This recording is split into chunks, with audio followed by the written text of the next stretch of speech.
xildhibaan xasan cabdi ismaaciil oo ka mid ah mudanayaasha baarlamaanka dalka Soomaaliya oo maalmahan baa ku sugnaa deegaankani Dooble ee gobolka Jubbada Hoose ayaa waxa uu saaka booqasho ku tagay qaar ka mid ah xarumaha waxbarashada ee deegaanka Dooble iyo isbitaalka guud ee deegaankani Dooble iyo gobolka Jubbada Hoose. booqashada uu xildhibaanka ku tagay goobahani ayaa ah mid uu ku galayo xaaladda dhabta ah ee ka jirta xarumahaasi. ugu horreyn xildhibaanka waxa uu tegay iskoolka waxbarashada ee Dooble Primary School waxaana uu halkaasi kula kulmay maamulka sare ee iskoolkaasi waxaana ay ugu warbixiyeen xaaladda guud ee iskoolkani. magaciisa waxaa la yiraahdaa Primary School Dooble ayaa horta magaciisa la yiraahdaa ha ardada dhigata waa arda aan ka soo ururinay xaafadaha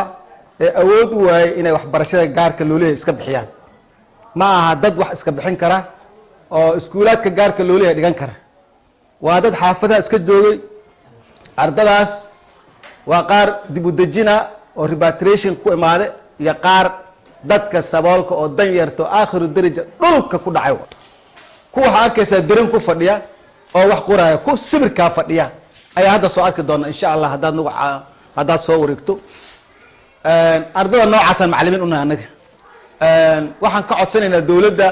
iskuulkan mar haddii iskuul caam ah oo mujtamaca ka dhaxeeya qof gaara uusan lahayn inay nagu saacidayso oo il gaara ku fiiriso inay iskuulaadka kale ku fiirinayeen inay ku fiiriso. ku suganahay mid ka mid ah iskuulada degmada Dooble socdaalka aan ku marayay Jubbada Hoose magaalada Kismaayo iyo Afmadow iyo Dooble iyo oo ah deegaan doorashada aniga aan matalo ayaan wali sii wadaa saan uga howlgalo aan ugu kurgalo xaaladda nololeed iyo waxbarasho iyo caafimaad ee deegaanadaas. iskuulkaasi oo ay dhigtaan ardayda barakacayaasha iyo dadka magaalada danyarta ah macallimiinta ay ku shaqeeyaan duruuf aad u adag. NRC ayaa dhistay maamulka ayaa dhulka bixiyey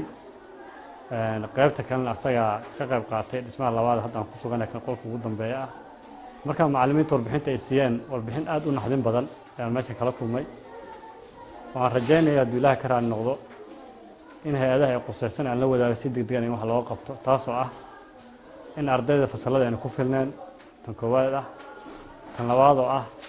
in manhajkeedii aynan una soo gaarin weli iyo tan saddexaad oo ah masaajid inuuna lahayn iskuulka weli.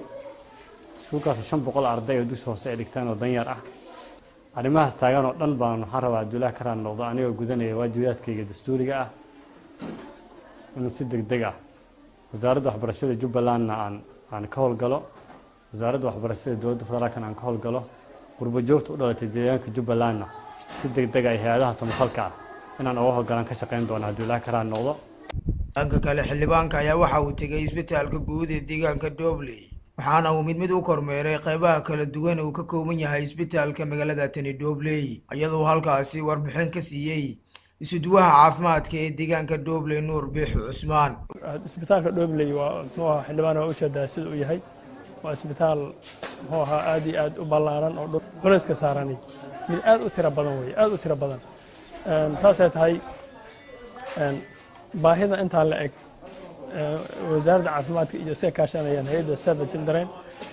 waxaad garan kartaa hay'ad marba tabar yar tahay wasaaradduna waa iska kobac cusub oo bilow ah waxaad garan kartaa inayna markaa wax badan aynan qaban karin baahideena xadka ka baxsan tahay zaid u baahan tahay baahida isbitaalku waxaa imaanaya maalinkii ilaa 200 300 400 oo qof imaanaysa dawada taalaay markaa waxaad garan kartaa inaynan si toos u wada filaan karin laakiin saasay tahay waa la isku dayaa dadka baahidooda in la dhammaystiro. ugu dambeyntii xildhibaanka uu warbaahinta la hadlay ayaa waxa uu sheegay in sida ugu dhaqsiyaha badan uu daawo soo gaarsiini doono isbitaalka guud ee magaalada tani Dooble ee gobolka Jubbada Hoose. isbitaalka culayska saaran iyo deegaanada uu qaabilayo iyo baahiyo yaalana aad u kala fog yihiin waxa uu u baahan yahayna aad u badan yihiin ama daawooyin ha ahaadaan ama qalab ha ahaadaan. waxaan idin ballan qaadayaa hadduu Ilaahay ka raali noqdo daawo degdeg ah inaan soo gaarsiiyo isbitaalka aan soo gaarsiiyo oo hadda aan process ku jirta in aan ugu talagalay isbitaalka Afmadow maadaama daawooyinka diyaarad daawo aan geeyay in diyaarad kale daawo aan insha Allah soo gaarsiiyo mar dhow magaalada Dooble. Axmed Suldaan Shiine magaalada Dooble.